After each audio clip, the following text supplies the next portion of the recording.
Hi,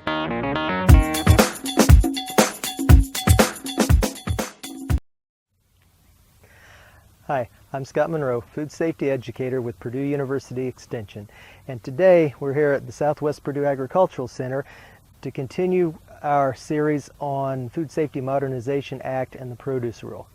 So what we want to do is we're going to work through a flow chart created by FDA which gives some guidance as to whether or not vegetable growers or produce growers are covered by this particular federal regulation.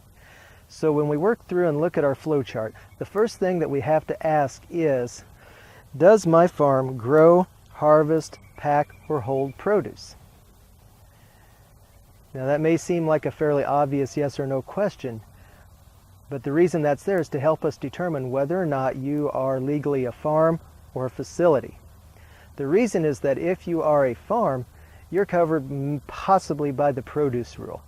If you're a facility and engaged in processing, you're covered by the preventive controls rule, both of which are a part of the Food Safety Modernization Act. So, what does it mean to process? When we process something, we fundamentally alter the makeup and composition of the product.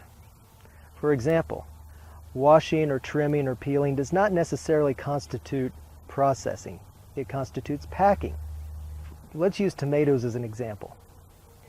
If we pick tomatoes, wash them, and package them, that's not considered processing. However, if we take that extra step and produce a ketchup or a salsa out of those tomatoes, we've altered the fundamental makeup of that product, which constitutes processing, and as such puts us in the jurisdiction of the preventive controls rule as opposed to the produce rule.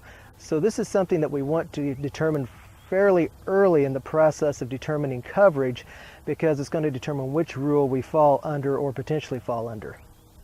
The second question that we need to ask with our flow chart is, what is my annual sales of produce? Second criterion on our flow chart asks, does your farm have an annual average sales of produce of $25,000 or less? Why does it ask that? Because if you have less than $25,000 in produce sales on average, and that's a 3-year average, you're exempt or you're not covered by the produce rule. Now again, there's some nuances here. This is a 3-year rolling average, and it's indexed for inflation with 2011 as your base year. So that all has to be put into our calculations. But the basic idea is that if we're at less than $25,000 in sales per year, then we're not covered by, or we're exempt from, the produce rule.